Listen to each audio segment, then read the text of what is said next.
Welcome to the Killer Innovation Show, the longest continuously produced podcast in history.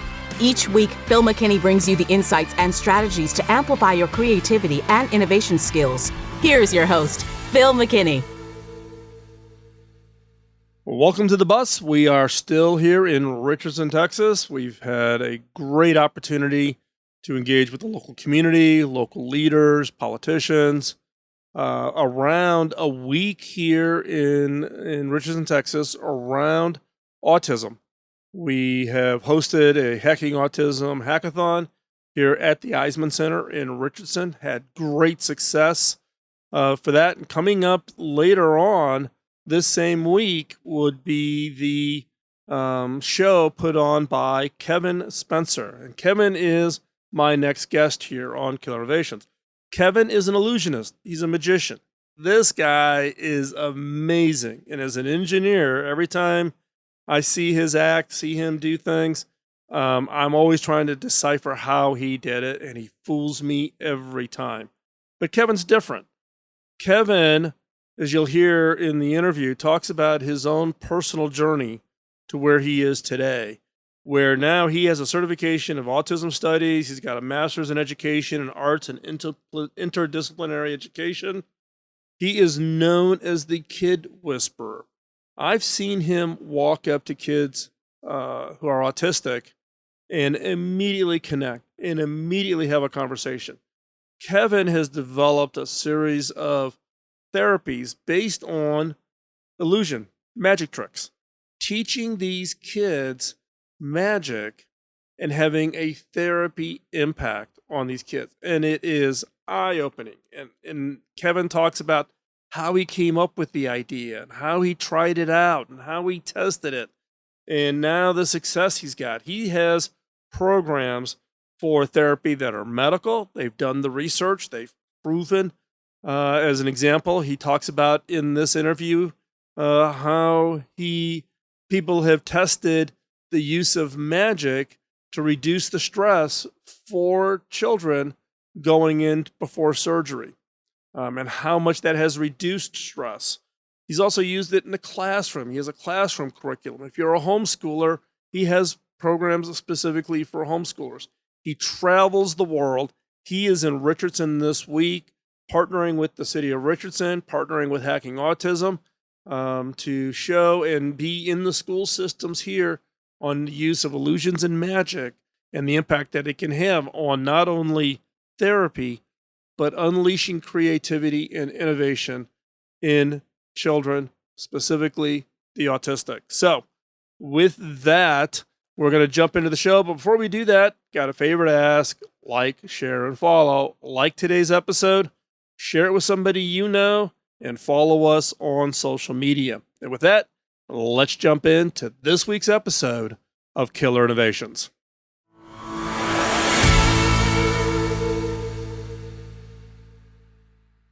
So, Kevin, you're known as the Kid Whisperer. In fact, I heard Mayor Volker refer to you yesterday. He was telling me the story of when you met his son. So, where did that term even come from? It's a great question. It came out of a publication, an autism publication. I had no idea that was what they were calling me. When the publication came out and I read the title and it said The Kid Whisperer, I was like, oh wow. I don't know what it is. There is something about kids, especially kids with disabilities, that I'm just really naturally drawn to. And I can pick them out across the room. It's just something in my radar that just goes, I should go talk to that person.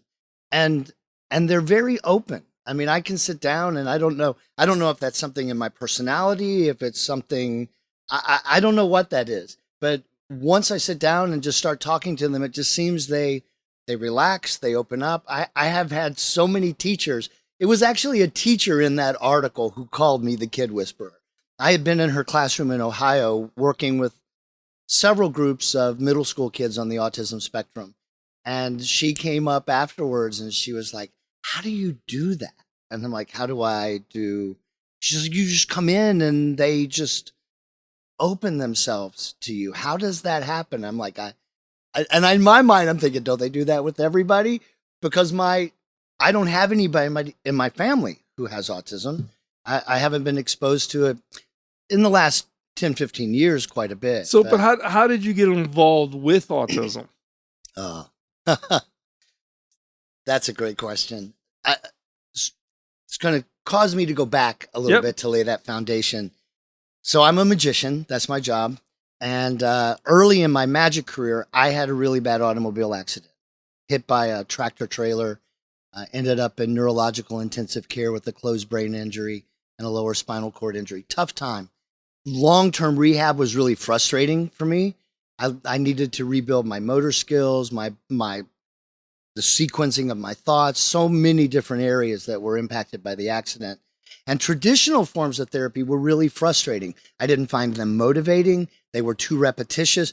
So it's all the things that you need. You did not like your PT. I did not like my PT. I've had some conversations this week with Phil Nelson about my experiences with physical therapists. I think what the bottom line was, as a long-term client, motivation was really tough. But I needed to stay motivated in order to regain all those skills. So when I was released into my day program and got back home again, the first thing I did was go to my magic books and pick up some of those things I learned when I was 9, 10 years old. Because what's frustrating is if you're in therapy and they're saying, okay, Kevin, here's what I need you to do. Pick this marble up and drop it in this glass. But your fine motor skills are so bad that you can't do that. There's absolutely nothing about that experience that's motivating. What it does is it reinforces in your brain just how broken you are. It tells you what you can't do, not what you can do. Exactly. And so you find yourself focusing on what you can't do rather than finding those things you can do. So I went back and I learned some of those little tricks, went back to my next therapy session. I said, hey, before we do something, let me show you guys something. And I did this magic trick for my therapist. And she's like, whoa, wait, how did you do that? All of a sudden, I didn't feel so broken, right? It's like, oh my gosh, this fooled them. She called over a few other people. You got to watch this. Now, everything about my self-concept starts to rebuild. So from that experience, we developed a program that's just generically called Magic Therapy that works in occupational therapy and speech-language pathology mostly. Lots of PTs have come on board in the last few years, but it uses simple little magic tricks as a form of therapy, and it's based on motivation and curiosity. Mm-hmm. So I had always worked with an adult population. The very first group we tried this out with were a group of 5 stroke patients, and their motivation was high because they wanted to learn the magic tricks to show them to their grandchildren. So they didn't think about them. All the therapists I work with call it stealth therapy. You don't think about it as being therapeutic. You think about it, it's goal-oriented. I'm going to learn this trick because I want to show it to someone. So I worked with older adults, and then I worked with like 20-somethings who were car accidents, traumatic brain injuries, sports injuries. But I never worked with kids. And as a performer, I never worked with kids. My show was a more sophisticated sort of. Isn't that always the rule, right? Never. Who said it? Never work with kids or animals. That's it. And you know what? Kids would terrify me. It was like, oh my gosh, 500 kids in an audience. I honestly couldn't think of anything worse. So I would just as soon sit in the green room. Do I have to go now? So I got hired by a venue in South Florida to do performances in their performing arts center. And part of that experience was one of the donors had a considerable amount of money and wanted to connect magic and medicine, or art and medicine, together. So in talking with the executive director, he connected me with the donor and then with the Martin Memorial Hospital System in South Florida. And I went in and spent 3 days working with their rehab team, just doing some pretty extensive training on the therapeutic use of magic in a clinical setting. And when it was over, they said, can you model this for us? Work with a couple of our clients and show us what this is like. Sure. Research-based protocol. I'm confident in this. Outcome-based, right? Outcome-based. Everybody wants that data. Prove it works. And I walk into this very first room, and I walk in, and it's a kid. It's this 9-year-old boy sitting in the therapy room. And I kind of walked in and I looked at this little kid and I turned around and I walked out and I said, that's a kid. And they said, yes, we're a pediatric rehab hospital. And I'm like, I totally missed that in the title of what this was. But at that point, you do fall back on outcomes, right? All right, this is research based. This is going to work. Shouldn't be held back by age. So I walk in and start pull out my very first trick, and I start to do it for this little 9-year-old boy.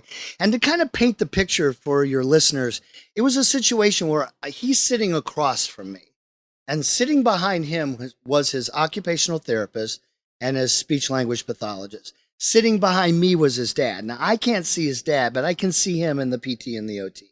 So I reach down and I pick up this rope and I show him the very first trick. Nothing. He didn't laugh. He didn't smile. He didn't go, wow. His jaw didn't drop. Nothing. Nothing happened. And I thought... So, your worst fear is coming to roost as a performer. Like, oh man, I'm dying here. In my brain, I'm going, this is why I don't work with children. So he stared at me for a minute, and then he very slowly kind of leaned over towards me, and he got so close to his nose was almost touching my nose. And I didn't move. I think mostly I was in shock. But I didn't move. I sat there, and then he went back and he sat back down. And I thought, I don't know what that was. So I started to go for my second trick because it's a good one, right? I'm thinking, okay, let's go. Let's up the game here just a little bit. And before I could even pick it up, he goes, wait, can I learn that? Sure. So I gave him a piece of rope, and he started asking me questions. Where do I put my hands? How do I cross my arms?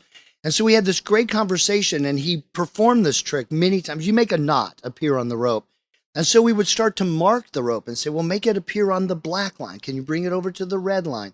And so we kind of played, and the whole time he's asking questions and giggling and just having fun.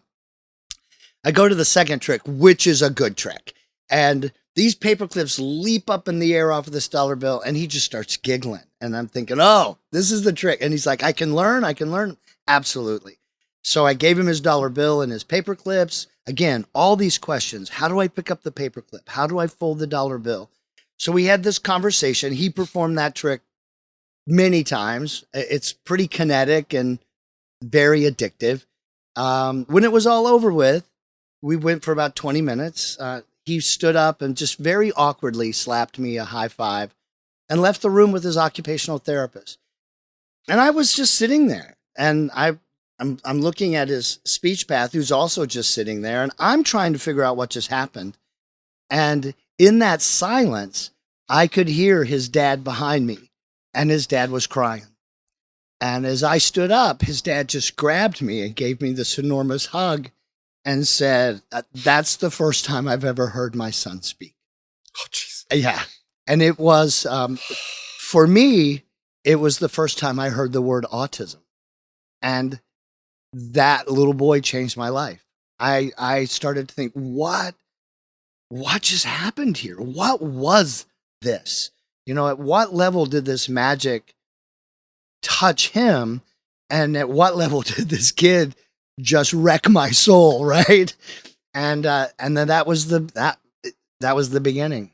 And I went back to school. I got my certification in autism studies. I'm trying to do all of this while traveling with the largest theatrical touring illusion show in the country. We're going from venue to venue across the country, around the world, and I'm trying to finish my master's degree. I'm trying to get my certification in autism. My crew just absolutely thought I lost my mind because we get back in the bus and I'm whipping out textbooks and research papers, and they're like, what are you doing? And it was this kid just changed everything. Wow.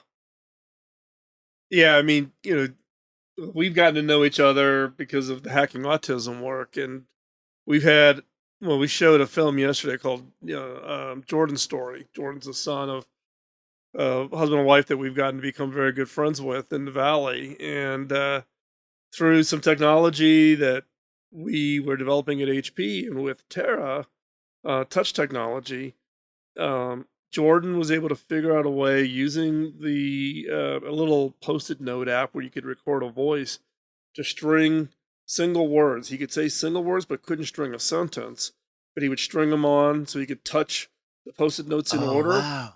And we were there one day, and Jordan grabbed his mom over and through using the post-it notes, and he figured it out on his own. It wasn't like he was nonverbal, but for the first time standing there in front of people, Jordan used this post-it note app to say "I love you" for his mom. Yes. And that in Jordan has been the motivation around hacking autism. And it's funny because I actually was asking Tara, I said, are we recording the hackathon we did here in Richardson? And she goes, no, there's no recording. I'm like, oh, well, because when Jordan knows I'm speaking, he likes to watch my videos because he knows I always talk about him. Jordan likes to hear his name, and I get notes from his parents saying, "Yeah, Jordan liked that video. You told his story, you know." But these kids, you find that one kid that just kind of like reaches through and just touches the part of your heart that you didn't even know you had. Exactly. And I think what's so powerful, I mean, I've always wanted to be a magician, right? And so you grow up with this expectation or this knowledge that magic is a great performing art. It's a great way to entertain people. I feel really privileged that I've had these experiences of seeing how magic goes beyond that, how it transcends entertainment and really has the potential to impact the quality of somebody's life. We've had so many amazing experiences this week in Richardson. Just yesterday, I mean, I get chills when I just think about it. At the end of each day, I go back to my hotel and I go, wow, what a good day. And then the next day you have a better day, right? You go, oh my gosh, this was a great day.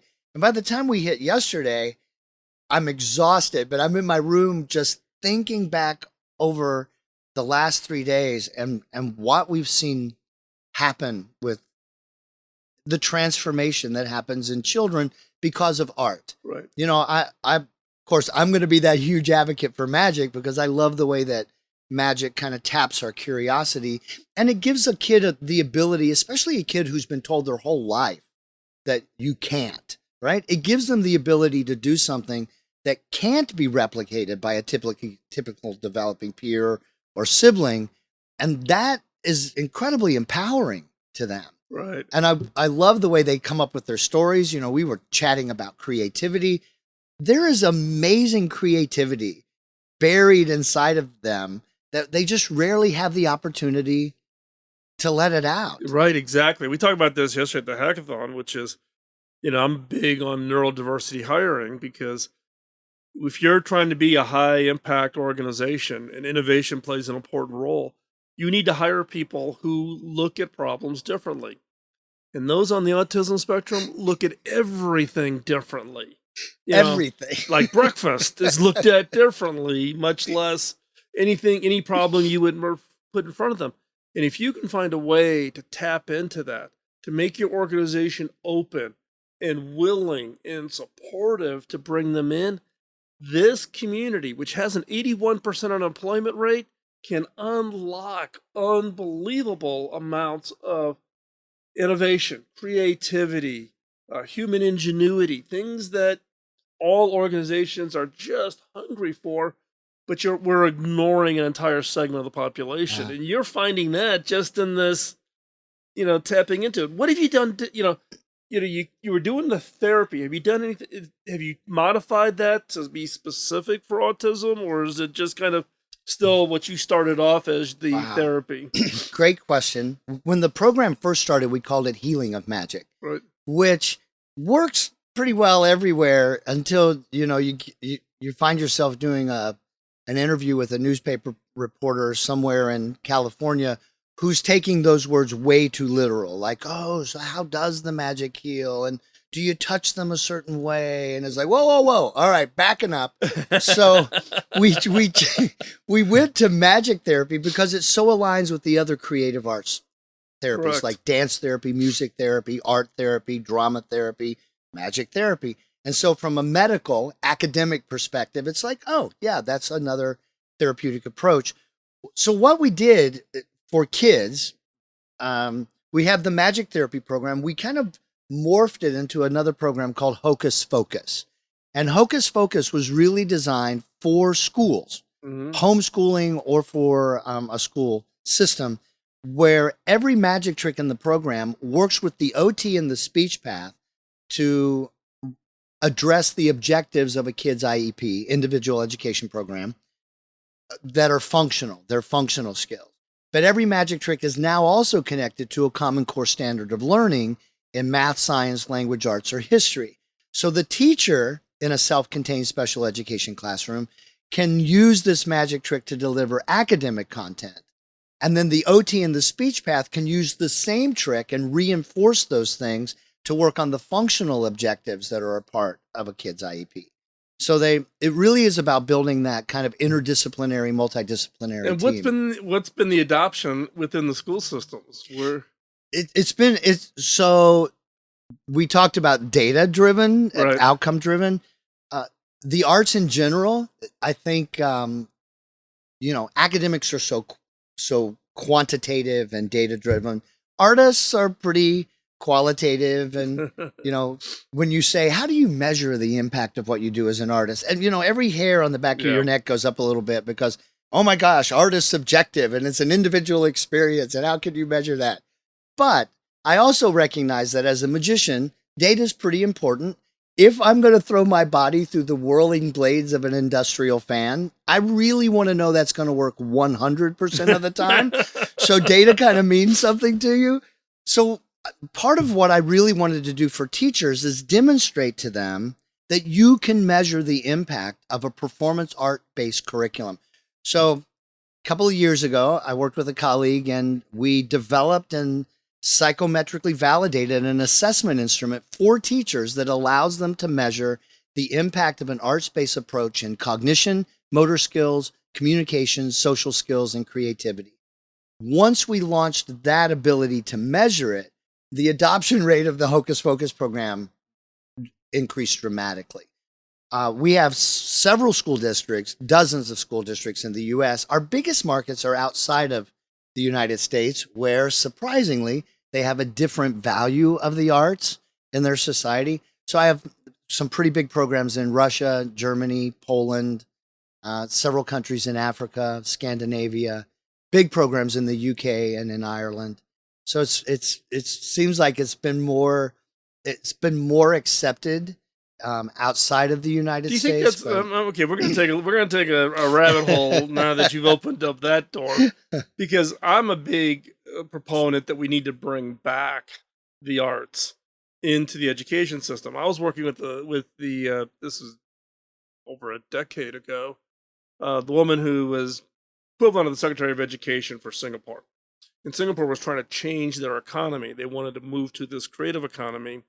And so I was spending time with them, and they went off and they did this study of educational systems around the world, right? And she gets back to me and she goes, we want to model it after the US. And I'm kind of like, really? Why? She goes, well, not the US education of today, the US education of the 70s. And I'm like, why? She goes, because back then you required art and music in the classroom. Right? You don't require it now, and we think that's not a good thing, but when we compare the educational models, they believe that having those arts back in as required, not as optionals, but as required, allowed kids to discover their own creative sides to themselves, whether it was doing some artwork. And I still remember I did a linoleum block carving in the 7th grade. Mrs. Diaz was the art teacher, right? And I don't really classify myself as an artist in that form, right? But she submitted it. I won a local art contest. My parents made a big deal of it, and look, it's still stuck in my brain, and I still have that linoleum block. It sits on the shelf in my office from 7th grade, Mrs. Diaz. That's awesome, right? Because you got that spark, and it kind of like, well, I can do this. I got validated in this, and so you're talking about your programs being more broadly embraced outside the U.S. Do you think there's some connection to the fact that now lots of school systems have taken the arts and either made them optional, or in the budget challenges that many school districts face, they cut those programs out? I think there's a direct connection to that. For instance, when I first started working in Russia, every community in Russia has like 5 theaters. They have an opera house, they have a drama theater, they have a youth theater, they have a circus theater. I mean, they have all these different theaters. And while Russia signed on to the UNCRPD about 15 years ago. Up until that point, if you gave birth to a child with a disability in Russia, you could literally leave the baby in the hospital and it would go off to a state-run institution. You did not have to take the child. Once they signed on to the UNCRPD, they started to make some changes in their system. And while their teachers weren't trained to work with kids with disabilities, you know what they did have? Art programs. And so during the day, these kids with disabilities would be placed with teaching artists and art specialists, and they would be in art classes all day, whether it was music or dance or visual art, whatever it happened to be. And they were finding those skills being developed, different kinds of skills being developed in those programs. So when I came over to kind of show them that you can take what you're doing with these kids now, but now you can add this academic content to it, because everything that you're doing is still math and science, and you can integrate history and all these other things into what you're doing with these great art programs. I think you're absolutely right that in the U.S. we don't value the art. I'm a huge fan of a guy named Elliot Eisner. He used to be a professor at Stanford University, headed the art education program, and he wrote a book called Art and the Creation of the Mind. And he talks about all of these things that you learn from the arts that you don't learn any other way. Something that we talked about, this idea that problems have more than one answer, more than one solution, that you can look at things in different ways, that you can quantify things and qualify things in different ways. One of my favorite stories, I'm also a huge fan of Sir Kenneth Robinson. He's got the most downloaded TED Talk, you know. I was in the audience when he delivered the TED Talk about the loss of creativity. Yes, in how children. Schools kill creativity. Yep. And I can't tell you how many times I've listened to that. But that story that he tells about the little girl, 7 years old, in the back of the room, has never been really fully engaged in class, but now it's art time, and she's madly drawing her picture in the back. And the teacher comes up and says, "What are you drawing?" And she says, "God." And she goes, "Well, nobody knows, nobody really knows what God looks like." And she says, "Well, give me a few minutes and they will." I mean, it's that whole idea of like art allows you to think in ways that are completely different. If we were looking at that completely objectively, it would have been, oh, nobody knows. Okay, well, I'll just stop. But when you look at it from that really creative perspective, that anything is possible, and that, well, I'm getting ready to answer that question for you. This is what God looks like right here. I think that kind of thinking we've lost because we don't allow kids to experience art in the way beyond, hey, let's come in and. Well, I've seen it even like with my grandkids, Liam, my oldest daughter's oldest son, during the whole COVID shutdown, right? But they're homeschooled. All of my kids we homeschooled all of our kids. And then Tara's homeschooling her two. And they got locked into this guy who does it over lunch hour, teaching art, teaching drawing.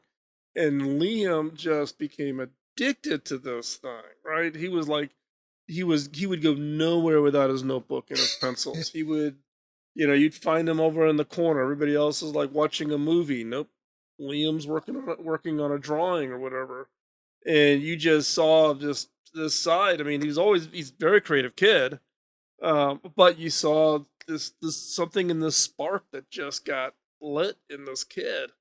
So, question for you with regards to your program, and we're here in Richardson for the Inclusion is Magical this week. We did the hackathon. You've got your show tomorrow afternoon at the Eisman Center. So, long term, with these kids that kind of get turned on to this, what have been some of the outcomes of that? I mean, I know Ryan, I was talking with Mayor Volker last night, and he was telling me that you showed Ryan, his son, the rope trick, and Mayor was pretty comical about. Ryan was like, he was determined he was gonna do this trick. But is it something that you see that sticks with the kids, meaning that becomes part of what their kind of way of Thinking. thinking? I think what we learn, what I hear most from parents, Right. is that in the process of learning a magic trick, and so I'm going to tell you why I love magic so much in this process. Magic works in two different ways. It's about learning the moves to execute the trick, but that makes it very different. If you learned a song on the piano, you could sit in your music room and you could play that song on the piano and it would be fine. You could play that for yourself, or you could sing for yourself. You could draw for yourself, or you could dance for yourself. But when you learn a magic trick, you can't do a magic trick for yourself, because then all you're doing is a series of moves. You're executing a series of moves. It's not a magic trick until you show it to somebody. Right. And then they go, oh my gosh, how did you do that? Now all of a sudden you've transformed this series of movements into a performance. And so what we work with so much with kids with disabilities are those two aspects of it. Let's learn the mechanics. And in learning the mechanics, we can improve your cognition, your motor skills, and your communication skills. But now that you've learned the trick and you show it to somebody, now we're working on your social skills and your creativity. What happens if the magic trick doesn't work? And Ryan there is the perfect example, right? What happens when you're doing the trick and it doesn't work? Well, you can't just throw it down and storm off the stage. You have to now start thinking about, how am I going to solve this problem? Do I need to back up a few steps and do something differently? And that's what we start seeing in kids with disabilities. One of the things that's most frustrating for me about the way we teach kids with disabilities is we do it by rote. Memorize this, do this, do this, Act do a this. certain way. Act a certain way. And so when they lose the opportunity to act a certain way, they don't know what to do, right? Because they're totally lost. Totally lost. Because we haven't taught them. Right. In the performance of a magic trick or art in general, you give them that ability to think flexibly and make those changes. That's what I hear most from parents. Whether they stay with the magic or not, some of them do, some of them don't, but they always carry with them the skills that they've learned, and they can generalize those into other areas of their life. Wow. So, Kevin, as we wrap it up, we have an audience of parents that I'm sure are going to be wanting to know, how do they connect with what you're doing? How do they find, if they want to either introduce it to their school, or if they're a homeschooling parent, they want to do it with their own kids? So there's two ways they can reach. My personal website that kind of goes through so much of the work is literally my name, kevinspencerlive.com. My nonprofit is called Center for Creative Arts, and it's center and the number 4. So if you go to center4creativearts.com, it'll also take you to just a landing page that can send you over to the magic therapy program if you're in the healthcare profession, to Hocus Focus if you're in the education profession, or if you're a parent that homeschools and is interested in that curriculum, and then all the kind of different other branches that we do. It's all right there. And we'll make sure we'll have all the links up at killerinnovations.com. So if you're driving in your car, do not get the pad of paper out, please. We'll have all the links. You can all find it. Hey, Kevin, thank you for what you do. Good luck tomorrow with your show. Thank I know you. There's a lot of excitement here in Richardson, here at the Eisman Center, people wanting to see it, and we'll stay in touch. Thank you. It was great fun today.